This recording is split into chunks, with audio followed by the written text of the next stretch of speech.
361 days a year, this is a really nice horse arena. But for 4 days in January, we're going to turn this into a cornfield. We'll be ripping, we'll be planting. We'll be running a self-propelled applicator through standing corn.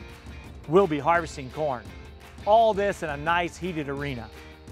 And come hungry, we'll have wings and barbecue, and my wife Cindy and family will be making a bunch of great desserts. Plus, I'll be sharing some of the lessons I've learned from the 2019 season. We'll also have the data from all of our Proving Grounds test plots.